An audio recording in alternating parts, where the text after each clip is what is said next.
오늘 우리가 함께 나눌 내용은 예수님께서 가르쳐 주신 주기도문 가운데 마지막 간구의 내용입니다.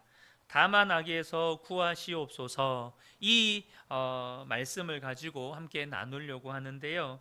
이것은 정말로 중요한 기도입니다. 사실 사람들은 우리가 사는 이 세상에 악이 얼마나 무섭게 또 뿌리 깊게 퍼져 있는지를 잘 실감하지 못합니다. 예수님은 이 말씀을 통해서 우리가 사는 이 세상 가운데 악이 실제하고 있다는 것, 사탄이 실제로 우리의 삶에 역사하고 있다는 것을 먼저 말씀해 주고 계시는 것입니다. 사람들은 일반적으로 눈에 보이지 않으면 잘 믿지 않으려고 합니다. 우리가 예수님을 믿지만 사실 온전히 믿지 못하는 것 또한 나와 함께 계시는 주님이 눈에 보이지 않기 때문입니다. 여러분, 악도 마찬가지입니다. 이 악이 우리의 삶을 얼마나 고통스럽게 만들고 힘들게 하는지 모릅니다. 그러나 이 악이라고 하는 것이 눈에 보이지를 않으니까 사람들이 악에 대해서 무관심합니다. 그리고 유혹을 받으면 너무 쉽게 넘어지는 거예요. 우리가 세상 살아가는 동안에 겪게 되는 끔찍한 일들, 대표적으로 전쟁, 살인, 또 차별, 비인간적인 대우, 이런 온갖 죄악들의 배후에는 여러분 사탄이 역사하고 있다는 사실을 저와 여러분이 아셔야 합니다. 어떤 분들은 그런 질문을 해요. 하나님이 살아 계시다면 왜 이러한 불의와 악을 내버려 두십니까? 하나님이 악을 제거하면 되지, 다만 악에서 구하시옵소서라고 왜 기도하라고 하십니까? 그냥 하나님이 제거해 주시면 되지. 일견타당해 보이는 질문처럼 보입니다. 보통 무신론자들이 하나님이 계시다는 것을 믿을 수 없다고 근거로 제시하는 것 중에 하나가 바로 이 악이 존재한다는 거예요. 하나님이 계시다면 왜 악을 내버려 두느냐는 거죠. 여러분, 하나님이 악을 제거할 수 없어서 내버려 두시는 거라면 하나님은 전능하신 하나님이 아닌 거예요. 혹 하나님이 악을 제거할 수 있는데 악을 제거하지 않으신다면 그 하나님은 선한 하나님이 또한 아닌 거예요. 참 그럴싸해 보이는 질문들이고 또 반론들이죠. 여러분, 하나님이 왜 악을 내버려 두시는 걸까요? 라비 제컬라이어스라는 기독교 변증가가 이런 질문에 대해서 답변을 합니다. 어떤 죄 없는 사람이 죄 없는 선한 사람이 있는데 악한 사람이 그를 총으로 쏴서 죽였습니다. 하나님이 진짜 살아 계시고 하나님이 정의의 하나님이고 사랑의 하나님이고 능력의 하나님이라면 악한 자가 죄 없는 사람에게 총을 겨눠서 당기려고 할 때 그것을 막아주셔야지 어떻게 내버려 두십니까? 이런 질문을 하는 거예요. 그때 이 라비 제클라이어스가 이렇게 대답을 했습니다.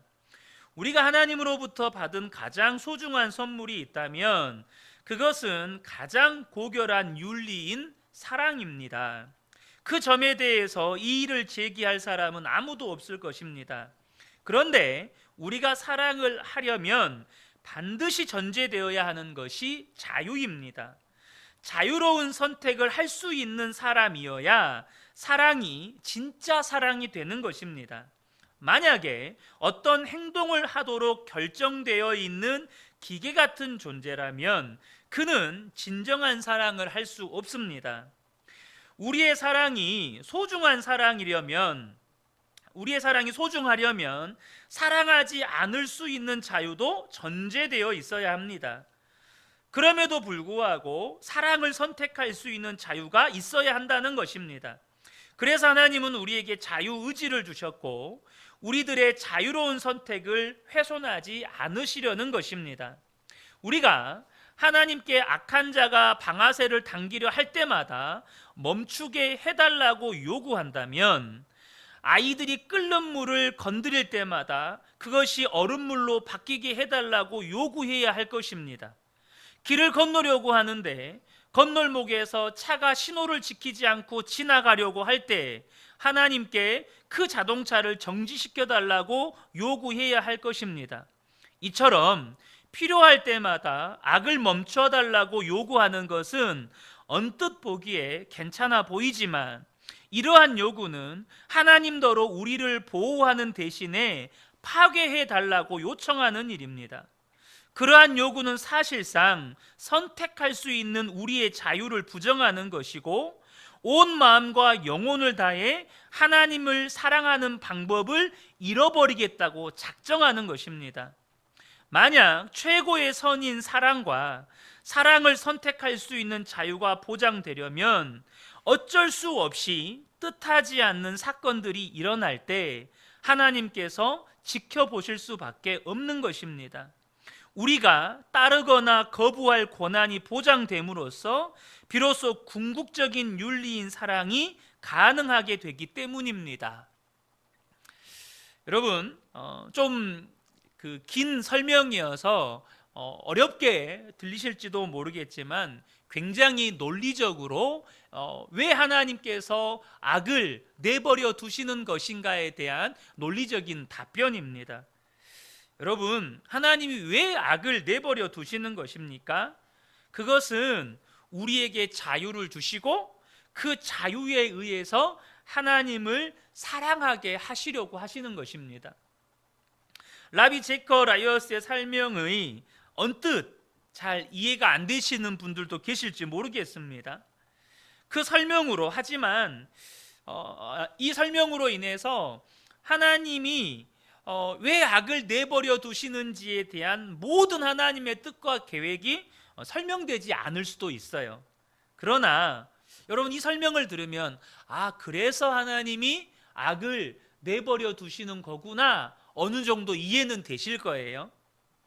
베드로 사도가 베드로후서 3장 9절에 왜 하나님이 악을 내버려 두시는지, 왜 하나님이 당장 사탄을 심판하지 않으시는지에 대해서 이렇게 설명을 합니다. 베드로후서 3장 9절을 보면 주의 약속은 어떤 이들이 더디다고 생각하는 것 같이 더딘 것이 아니라 오직 주께서는 너희를 대하여 오래 참으사 아무도 멸망하지 아니하고 다 회개하기에 이르기를 원하시느니라. 하나님이 왜 사탄을 심판하지 않고, 바로 지금 심판하지 않고 내버려 두실까요? 하나님이 지금 심판하시면 아직까지 예수 믿지 않는 사람들이 사탄과 함께 다 지옥에 가는 겁니다.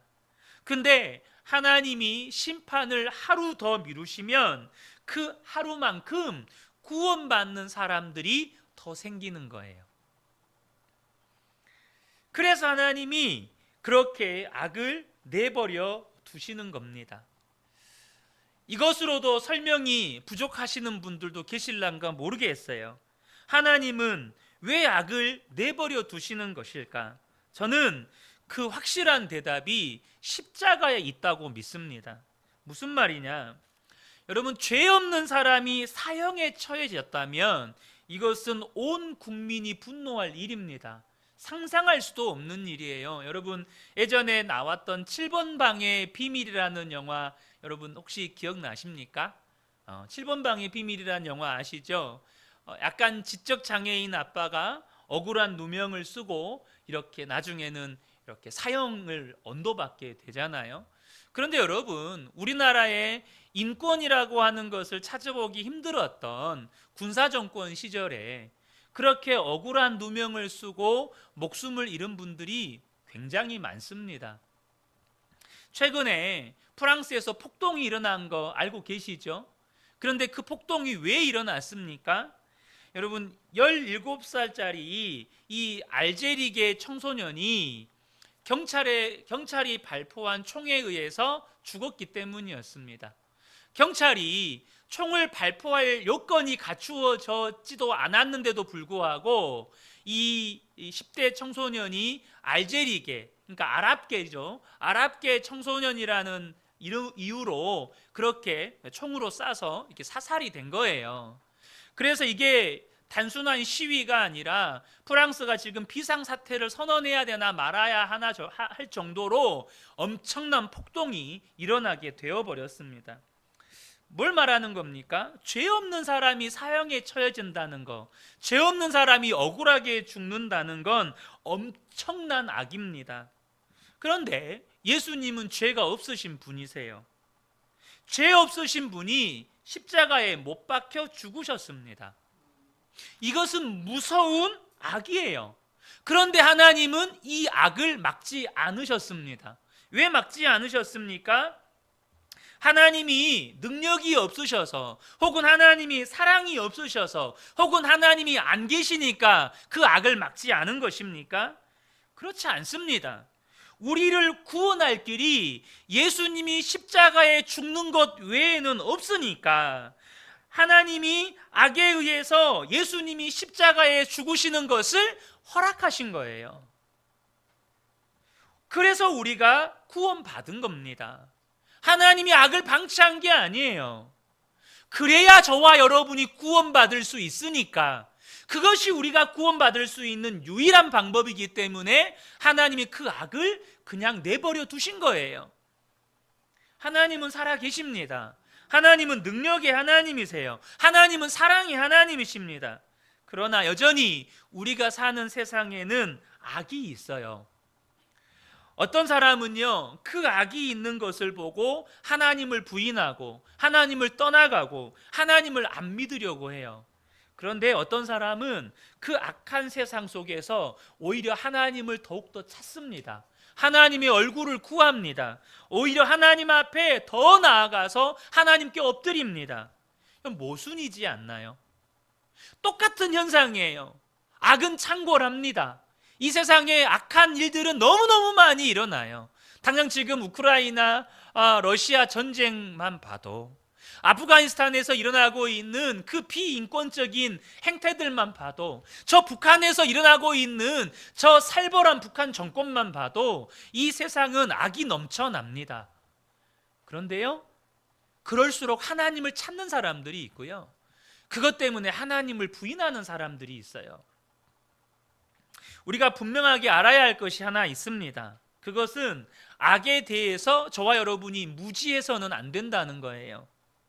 이 세상에 있는 악의 존재에 대해서, 그리고 그 악에 관한 진리에 대해서 분명하게 아셔야 한다는 거예요. 이 시대 수많은 사람들이 악과 사탄의 존재에 대해서 거짓 속임에 여러분 속아 넘어가고 있어요. 우리나라 축구 국가대표 응원단 이름이 뭐죠? 붉은 악마죠. 월드컵 시즌이나 국가대표 축구 경기가 있는 날이면 수많은 젊은이들이 붉은 옷을 입고 머리에는 반짝거리는 불빛이 들어오는 뿔 달린 머리띠를 하고 거리로, 경기장으로 모입니다. 그리고는 자기가 붉은 악마가 되어서 대한민국 국가대표팀을 이렇게 응원하는 것을 즐기고 또 자랑합니다. 내가 어젯밤에 광화문에서 그 수만 명의 사람들과 함께 이렇게 응원했다고. 여러분, 한때 오래됐죠 벌써. 도깨비라고 하는 드라마가 선풍적인 인기를 얻었습니다. 다들 보셨죠? 안 보셨나요? 우리 교회 성도님들은 다 성경만 보셔서. 근데 이 도깨비라는 드라마가 선풍적인 인기를 얻을 때 그 드라마에 나오는 도깨비가 너무 잘생긴 거예요. 그죠? 또 저승사자도 도깨비 못지않게 잘생겼어요. 그래서 많은 나이 어린 자매들이 도깨비 신부가 되고 싶어하고 또 저승사자 애인이 되고 싶어 했다고요. 물론 드라마의 등장인물을 보고서 한 이야기지만 이것이 엄청난 미혹이라는 사실을 저와 여러분이 아셔야 합니다. 여러분, 그것 때문에 사람들 마음속에 귀신, 도깨비, 악마라는 존재가 괜찮은 존재인데? 생각보다 정말 멋진 존재인데? 이렇게 생각하게 만드는 거예요. 반면에 요즘 드라마나 영화에 등장하는 사이비 종교는요, 거의 대부분 기독교를 연상하게끔 나와요. 거의 사이비 종교의 제가 정확한 통계를 보지는 않았지만 제가 본 드라마나 영화에서 사이비 종교가 나온다 하면 8, 90%는 그냥 당장에 기독교가 연상되게끔 딱 나옵니다. 그리고 잊을만 하면 한 번씩 터지는 이 교회나 목회자의 부정부패를 다루는 기사거리들, 또 최근에 각종 사이비 종교를 다룬 다큐멘터리 영화가 여러분 나온 거 아시죠? 또 뉴스에도 나오고. 그러다 보니까 세상 사람들은 그 사이비 종교와 기독교를 그냥 같은 동급으로 취급을 해요. 이제는 좀 말하기 식상할 정도로 드라마나 영화에서 전생이나 윤회는 단골 소재입니다. 여러분, 전생이 있고 사람이 윤회를 한다면 예수를 믿을 필요가 있나요? 내가 착하게 살면 더 좋은 세상에서 더 복받을 사람으로 태어날 건데, 여러분 구원받을 필요가 있습니까? 전생이나 윤회가 있다면 도대체 누가 내 부모고 누가 내 자식입니까? 하규가 전생에 제 아버지였을 수도 있잖아요. 여러분, 인간관계가 이게 완전히 다 깨지는 거예요. 저와 여러분이 정신을 똑바로 차리셔야 됩니다. 지금 세상은 사탄이 아주 단순히 웃을 이야기가 아니에요. 저와 여러분이 이 실상을 보셔야 되는 게 뭐냐면, 사탄이 아주 교묘하게 세상에서 자신의 존재를 감추고 미혹하면서 사람들의 마음 안에 역사하고 있다는 거예요. 완전히 그 사탄의 이미지를 깨끗하게 세탁하고 있다는 거 아십니까? 도깨비 굉장히 멋진데? 붉은 악마 우리의 자랑이지. 굉장히 깨끗하게 사탄의 이미지를 지금 세탁하고 있다는 거예요. 그리고 우리가 세상에서 이렇게 끔찍한 일을 경험하고 사는 겁니다. 왜 이렇게 세상이 악하고 왜 이렇게 우리가 살기가 힘든지 사람들은 답을 알지 못한 채 그냥 고통 속에서 사는 거예요. 실상을 모르고 그 진리를 모르니까. 또 우리가 악과 싸울 때 또 하나 조심해야 할 것이 악한 존재가 따로 있다고 생각을 하는 겁니다. 이걸 오해해서 들으시면 안 되는데요. 지금 여러분 전 세계에서 가장 악한 사람 하면 누가 떠오르세요? 당장 러시아의 그분 떠오르시죠? 이게 유튜브로 방송이 되니까 이름을 말해도 되는지 모르겠네. 어쨌든 여러분 당장 러시아의 그분이 떠오르실 거예요. 근데 분명히 그분은 악한 사람이에요. 그 사람은 악한 사람입니다. 또 각종 범죄를 일으키는 범죄자나 범죄 집단 분명히 악한 것이죠. 그런데요, 이 악이라고 하는 것이 이미 우리 마음속에 들어와 있다는 사실을 저와 여러분이 먼저 아셔야 돼요. 에레미야 17장 9절을 보면 만물보다 거짓되고 심히 부패한 것은 마음이라 누가 능히 이를 알리오마는. 세상에서 가장 더러운 게 뭐라고요? 우리의 마음이라는 거예요. 왜 더럽죠? 우리의 마음에 악이 있기 때문이라는 거죠. 이미 우리 속에 악에 대한 충동이 있어요. 그게 어떤 마음일까요? 창세기 3장 5절부터 6절을 보면 너희가 그것을 먹는 날에는 너희 눈이 밝아져 하나님과 같이 되어 선악을 알 줄을 하나님이 아심이니라. 여자가 그 나무를 본즉 먹음직도 하고 보암직도 하고 지혜롭게 할 만큼 탐스럽기도 한 나무인지라. 여자가 그 열매를 따먹고 자기와 함께 있는 남편에게도 주매 그도 먹은지라. 여러분, 우리 안에 있는 악의 그 충동이 뭘까요? 내가 내 인생에 하나님이 되고 싶은 마음이에요. 내가 내 인생의 주인이 돼서 내 마음대로 하고 싶고 내 뜻대로 하고 싶고 내 생각대로 말하고 행동하고 그냥 그렇게 살고 싶은 그 악의 충동이 우리 안에 이미 들어있다는 거예요. 여러분, 세상에 악인과 선인이 구분되어 있지 않아요. 성경은 뭐라고 말씀하시죠? 모든 사람이 죄를 범하였음에 라고 말씀하셔요. 모든 사람이 죄인이래요. 모든 사람이 악하대요. 예수님께서도 우리 마음속에 이미 악이 들어있다고 말씀하셨어요. 마태복음 15장 18절에서 20절을 보면 입에서 나오는 것들은 마음에서 나오나니 이것이야말로 사람을 더럽게 하느니라. 마음에서 나오는 것은 악한 생각과 살인과 간음과 음란과 도둑질과 거짓 증언과 비방이니 이런 것들이 사람을 더럽게 하는 것이요. 이미 우리 마음 안에서부터 악한 생각, 살인, 간음, 음란, 도둑질, 거짓 증언과 비방 이런 것들이 있어서 우리를 더럽히고 있다는 거예요. 여러분, 예수님이 이 말씀을 하시는 건 저와 여러분에게 세상의 악에 대해서 침묵하라는 게 아닙니다. 그럼 뭘 말씀하시는 거죠?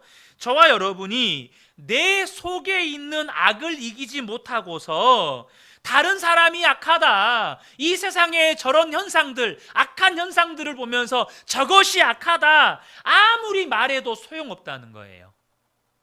내가 악을 이기지 못하고 있으면서, 나도 악에게 끌려가고 있으면서, 나도 악에게 종노릇하고 있으면서 이 사람이 악하고 저 사람이 악하고 저 행동이 악하고 저 현상이 지금 마귀가 역사하는 거다 아무리 말해도 그건 소용없다는 거예요.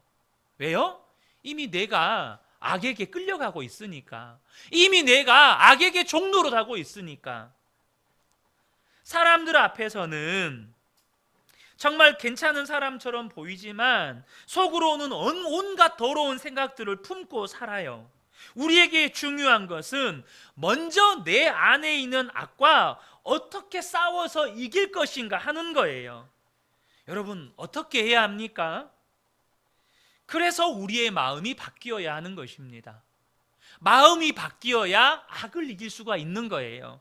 여러분, 복음이 무엇입니까? 복음은요, 마음을 완전히 바꾸는 거예요. 죄의 종로로 타던 옛사람이 예수님과 함께 죽고 이제는 예수님의 종인 새 사람으로 바뀌는 것이 십자가 복음입니다. 아멘이십니까? 죄의 종로로 타던 나는 죽고 오직 예수로 사는 사람이 되는 게 십자가 복음이에요. 그런데 중요한 것은 우리의 마음이 바뀌려면 우리 스스로가 마음이 바뀌기를 간절히 원해야 한다는 거예요. 예수님이 내 마음의 주인 되기를 간절히 원해야 한다는 것입니다. 많은 성도들이 이것을 결단하지 못해요. 하나님은 우리 모든 것을 마음대로 하실 수 있어요. 우리의 재산도, 우리의 건강도, 심지어 자녀의 생명도, 인간관계도, 우리의 생명까지 다 우리 게 아니에요. 당장 오늘 밤에 하나님이 불러가시면 우리는 가는 겁니다. 그런데요, 하나님께서 다 이 모든 걸 주셨고 또 필요하면 하나님이 거두어 가시기도 하시는데 하나님이 마음대로 하지 못하는 게 한 가지가 있어요. 그게 뭡니까? 바로 우리의 마음입니다. 하나님이 우리를 창조하실 때 우리의 마음만큼은 우리가 하나님께 드리지 않으면 하나님이 강제로 하실 수 없게끔 하셨어요. 여러분은 여러분의 마음을 정말로 하나님께 드리기를 원하십니까? 이것이 바로 악에서 우리를 구원해 달라고 하는 기도예요. 왜요? 마음이 바뀌지 않으면 악을 이길 수가 없거든요. 마음의 주인이 바뀌지 않으면 절대로 악을 이기지 못해요. 여러분, 우리는요, 내가 주인된 마음은 절대 악을 못 이깁니다. 그냥 악에게 끌려 살아요. 악의 종이 되어서 살아요. 그러나 예수님이 내 마음의 왕이 되시고 예수님이 내 마음의 주인 될 때만 여러분, 악을 이길 수가 있는 거예요. 그래서 저와 여러분이 악에서 구해달라고 하는 이 기도가 단순히 하나님, 나를 악에서 구해주옵소서 이 기도만이 아니라 하나님, 제 속에 악한 생각, 더러운 것들이 들어 있습니다. 이런 제 마음이 하나님 바뀌기 원합니다. 나의 옛사람은 예수님과 함께 십자가에 못 박혀 죽었습니다. 이제 왕 대신 예수님만 모시고 살겠습니다.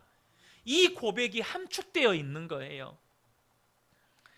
여러분, 이것을 정확하게 알아야 예수 믿는 것이 무엇인지를 아는 거예요. 예수님이 왕이 되셔야 마귀가 우리를 어떻게 할 수가 없어요. 예수님이 진짜 내 마음의 왕이 되셔야 마귀가 우리의 삶에서 여러분 장난을 못 치는 거예요. 역사를 못 하는 겁니다. 여러분, 이 주기도문은요, 아무나 외워서 하는 고백이 아니었습니다. 예수 믿으면 너 죽인다. 예수 부인해라. 그러면 살려준다. 그럴 때 그래도 저는 예수님이 나의 주님이십니다. 예수님이 나의 왕이십니다. 로마 황제가 나의 왕이 아니라 예수님이 나의 왕이십니다. 그렇게 고백했던 성도들의 고백입니다. 그냥 아무나 하는 고백이 아니었어요. 목숨과 맞바꾸었던 고백이었습니다. 자기의 재산과 맞바꾸었던 고백이었습니다. 자신의 삶의 터전과 맞바꾸었던 고백이었습니다. 그래서 로마 교회의 성도들은 300년 가까운 시간을 지하 무덤에서, 지하 도시에서 살았습니다. 이 신앙 고백 하나와 자신의 전생애를 맞바꾸었어요. 예수님이 내 마음의 왕이십니다. 이 고백이 분명한 성도만 악을 이길 수가 있는 거예요. 마귀가요, 우리를 넘어뜨리는 강력한 무기 중에 하나가 고난을 통해서 두려움을 주는 거예요. 고난 당할까 봐 하나님의 뜻대로 살지 못하는 성도들이 얼마나 많은지 모릅니다. 하나님, 제가 여기 있사오니 째를 보내세요. 이게 우리의 기도 아닙니까? 저는 여기 있겠습니다. 하나님, 째를 보내세요. 이게 우스갯소리입니까? 사실 1998년도 과거 그때 이런 이야기하면 안 되는, 제가 대학교 1학년 때 구동체육관에서 부흥 그때 그 부흥차 한국 부흥 한국이죠. 부흥 한국에서 이 구동체육관에서 이렇게 부흥 집회를 했어요. 이 선교 한국, 이 부흥 한국 선교팀이 북한 선교와 이렇게 그런 사역들을 감당하잖아요. 그때 기억이 나요. 기억이 나는 게 뭐냐면, 그때 선교사님이 고영원 선교사님인가요? 도전을 하시더라고요. 지금 당장이 아니라 만약에 북한이 열리면 북한에 가서 복음 전하겠다, 그렇게 결단하시는 분 일어서세요. 제 기억으로 거기 한 2, 3천 명 모였던 것 같아요. 근데 몇 명 안 일어서더라고요. 별로 안 일어서요. 저는 일어섰습니다. 저는 일어섰어요. 근데 여러분, 이게 우리의 실상입니다. 하나님 말씀에 순종하면 고난받을 것 같고, 하나님의 말씀에 순종하면 이 고난받을 게 너무 두렵고, 여러분, 고난 당할까 봐 두려워서 하나님 뜻대로 살지 못하니까 어떻게 하는 거예요? 마귀의 종로로 타는 겁니다. 고난 받을까 봐 두려워서 하나님 뜻대로 살지 못하면 결국에는 마귀의 종로로 타는 거예요. 지금 저와 여러분이요, 기억하셔야 합니다. 예수님이 왕이 되실 때만 고난에 대한 두려움이 사라지게 되는 거예요. 지금 우리가 살고 있는 세상은 부인할 수 없는 악한 세상입니다.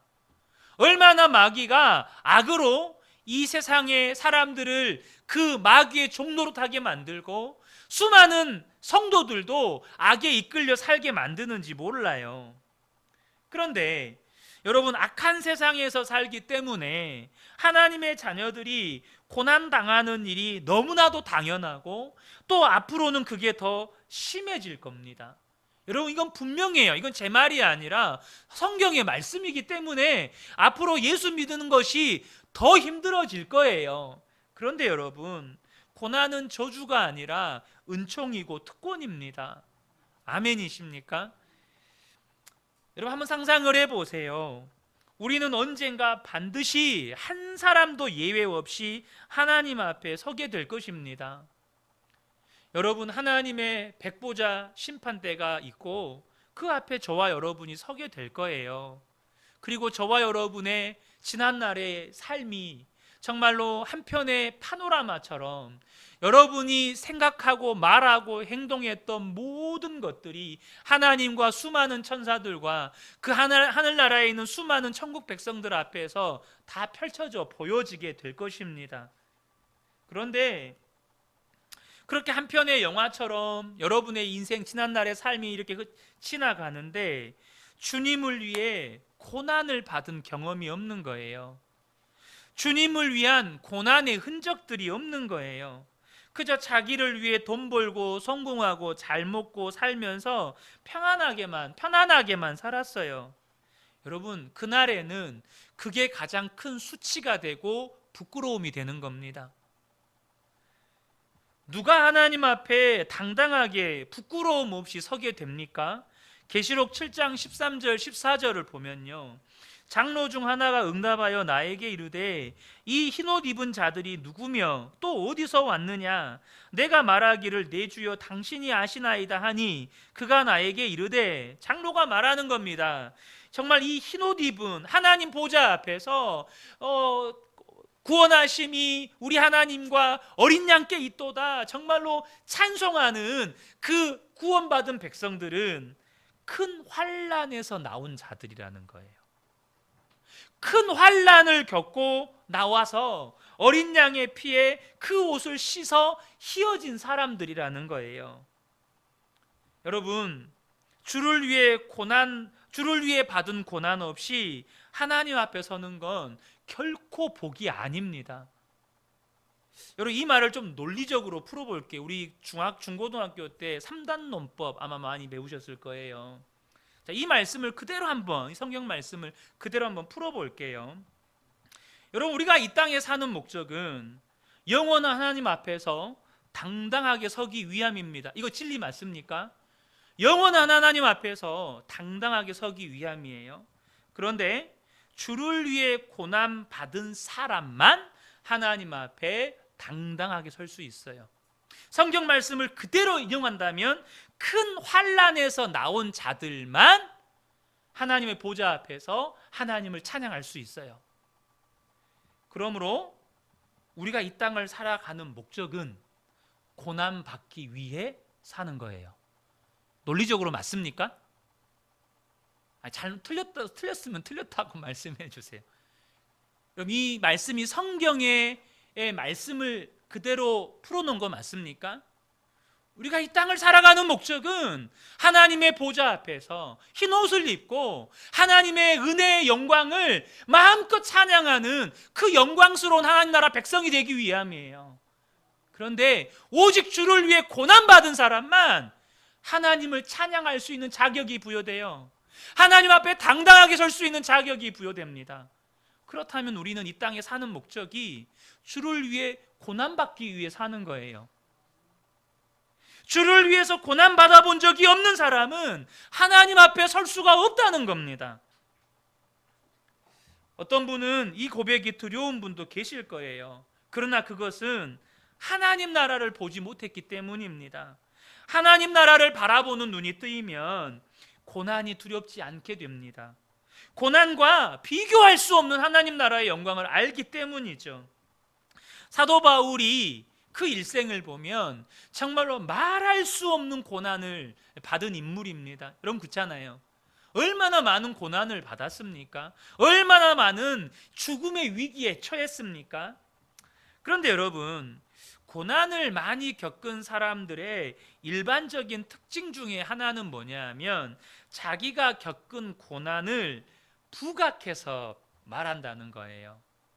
자기가 받은 고난을 사람들에게 이렇게 자랑처럼 이렇게 말을 해요. 그런데 사도 바울은 그렇게 말하지를 않습니다. 고린도 후서 4장 17절을 보면 우리가 잠시 받은 환난에 경한 것이 지극히 크고 영원한 영광에 중한 것을 우리에게 이루게 함이니, 우리가 잠시 받은 환난에 경한 것, 사도 바울은 자기가 받은 환난을 뭐라고 표현합니까? 작은 것이다, 가벼운 것이다, 이렇게 말합니다. 사실 상식적으로 도저히 이해가 안 돼요. 그렇게 수없이 많이 죽음의 위기를 겪으면서도 잠시 받는 환난에 경한 것이라고 어떻게 말할 수 있습니까? 그것은 작은 환난에 불과하다, 어떻게 이렇게 말할 수가 있죠? 바로 하나님 나라의 영광과 비교해 보니까 이 세상에서 당한 고난이 너무나도 작은 거예요. 하나님 나라의 영광을 보고 사도 바울이 3층천까지 올라가서 그 하나님 나라와 이 마지막 때에 되어질 그 비밀한 계시를 다 듣고 와서 보니까 자기가 이 땅에서 겪은 고난은 하나님 나라의 영광에 비교해 보면 너무너무 작은 거예요. 여러분, 저와 여러분에게 이 은혜가 있기를 축복합니다. 어느 농어촌 목회를 하시는 목사님의 글이에요. 사도행전에서 말하는 땅끝이 어디일까 생각했는데 땅끝은 단순히 먼 데가 아니라 있으면서도 떠나고 싶은 곳이 땅끝임을 깨달았습니다. 도소벽지 목회자들이나 세계 각처에 나가 계신 선교사님들, 있으면서도 떠나고 싶은 그곳에서 복음 때문에 자리를 지키고 있어요. 그런데 여러분, 도소벽지 목회자들이나 세계 각처에 나가 계신 선교사님들만 있으면서도 떠나고 싶은 심정일까요? 여러분은 있으면서도 떠나보고 싶은 심정을 겪어보신 적 없으십니까? 여러분 안에 정말로 아마 그런 심정 겪어보신 적 있으실 거예요. 왜 그렇습니까? 세상이 악하기 때문이에요. 아직은 하나님의 나라가 아니니까 우리 사는 삶이 있으면서도 내려놓고 싶고, 우리가 살아가는 삶의 현장이 있지만 빨리 천국 가고 싶고 주님이 빨리 오셨으면 좋겠고, 그런 심정으로 살 때가 있잖아요. 도대체 이것을 우리가 어떻게 감당할 수가 있죠? 그냥 삶의 현장에 있지만 떠나고 싶은 그런 세상을 우리가 어떻게 감당할 수 있죠? 하나님 나라를 바라보는 눈이 뜨여야 사단이 고난을 통해서 우리에게 두려움을 줄 때 답을 찾는 거예요. 하나님 나라를 바라보는 눈이 뜨이는 것이 열쇠입니다. 하나님 나라 사람의 특징은 여러분, 고난을 당하지 않는 게 아니에요. 고난을 당했지만 흔들리지 않는 것입니다. 혹은 흔들리고 넘어지더라도 다시 오뚜기처럼 일어서게 되는 거예요. 허드슨 테일러 선교사님 잘 아시죠? 중국인 내지 선교사님이십니다. 허드슨 테일러 선교사님에게는 아주 사랑하는 그레이스라는 딸이 있었습니다. 어찌 그리 사랑스러운지 아주 어렸을 때부터 아버지와 함께 노방 전도를 다녔습니다. 어느 날은 우상 만드는 집에 찾아가서 복음을 전했는데 그 중국 사람이 거들떠 보지도 않고 내쫓았습니다. 쫓겨나서 그 가게 앞에 있는데 그 어린 그레이스가 기도를 하는 겁니다. 하나님, 저분이 예수 믿고 꼭 구원받게 해주세요. 그 어린아이가 그렇게 간절히 기도하는 소리를 듣는데 이 아버지인 허드슨 테일러 선교사님이 너무너무 감동이 되는 거예요. 그러면서 또 기도를 합니다. 하나님, 우리 아빠 말씀을 전할 때 힘을 주세요. 얼마나 행복하고 힘이 납니까? 그랬던 아이였는데 이 아이가 8살에 죽습니다. 여러분, 하나님이 어떻게 그러실 수 있죠? 어떻게 8살 딸아이를 여러분 그렇게 한순간에 데려가실 수가 있습니까? 이 8살 난 딸이 죽은 후에 이 선교사님이 영국에 있는 친구에게 편지를 썼습니다. 사랑하는 형제여, 주님이 그분의 품이라는 더 순수한 곳에서 꽃을 피우게 하시려고 우리 예쁜 그레이스를 데려가셨네. 물론 마음이 너무 아프네. 하지만 소리 높여 찬양하세. 우리 예수님이 모든 것을 아름답게 마무리하셨네. 정원사가 오셔서 장미를 따 가셨네. 여러분, 하나님의 사람은 달라요. 예수님의 사람은 은혜의 역사가 다릅니다. 고난 앞에서도 달라요. 악한 세상 속에서 다릅니다. 진짜 예수님의 사람은 세상이 악하면 악할수록 더 주님 앞으로 달려가는 거예요. 하지만 거짓으로 예수 믿었던 사람은 세상이 악하잖아요. 하나님 살아계신 거 맞냐고, 그러면서 세상으로 뛰쳐나가는 겁니다. 여러분, 악한 일을 겪으면서 말할 수 없이 고통 가운데 계신 분 계십니까? 혹은 고난이 두려워서 하나님 뜻대로 사는 것을 여전히 주저주저하고 계시는 분 계십니까? 여러분, 그래서 하나님이 이렇게 기도하라고 하신 거예요. 다만 악에서 구하시옵소서. 다만 악에서 구하시옵소서. 여러분의 마음에 여전히 악이 있는 것 같아서 여러분이 좌절하고 여전히 절망하고 있는 분이 계십니까? 오늘 주님이 가르쳐 주신 기도에 여러분 집중하셔야 돼요. 이 기도를 여러분 그냥 암기 과목 무슨 시험 볼 때 그거 암기하듯이 외우시면 안 돼요. 분명히 지금은 우리 하나님께서 악을 제거하실 때가 아닙니다. 우리 주님이 다시 오시는 날에 이 땅의 모든 악을 심판하실 겁니다. 그래서 저와 여러분이 오늘 이 기도가 필요한 거예요. 매일매일 이 기도가 필요합니다. 왜요? 우리는 매일매일 악과 싸워야 되니까요. 우리는 매일매일 악과 싸워야 하기 때문에, 그래서 저와 여러분에게 이 기도가 필요한 거예요. 다만 악에서 구하시옵소서. 이것을 좀 더 풀어보면, 주님, 악의 종로로 타던, 정말로 마귀의 종로로 타던 나는 십자가에서 죽었습니다. 오직 예수님만 나의 왕이시고 오직 예수님만 나의 주님이십니다. 여러분, 예수님이 왕인 것이 분명한 사람만 악과 싸워서 이기는 거예요. 악과 싸워서 이기는 사람이 여러분 세상을 이기는 것입니다. 그러므로 여러분, 날마다 저와 여러분이 새벽에 이 주님이 가르쳐 주신 기도 고백하기도 할 것이고, 이 모양 저 모양으로 주님이 가르쳐 주신 이 주기도문을 고백할 때마다 여러분 더 이상 이제는 형식적으로 고백하는 거 멈추세요. 저도 이 주기도문 강의 말씀을 나누면서 새벽마다 또 예배가 끝날 때 우리가 주기도문 하잖아요. 고백이 달라지더라고요. 제 안에 하나님께 드려지는 고백이 이전과는 달라요. 하나님께 고백할 때 내 마음에 실리는 마음의 무게가 달라요. 내 마음의 진정이 달라요. 사랑하는 성도 여러분, 저는 우리 모든 성도님들이 날마다 악에서 승리하시기를 축복합니다.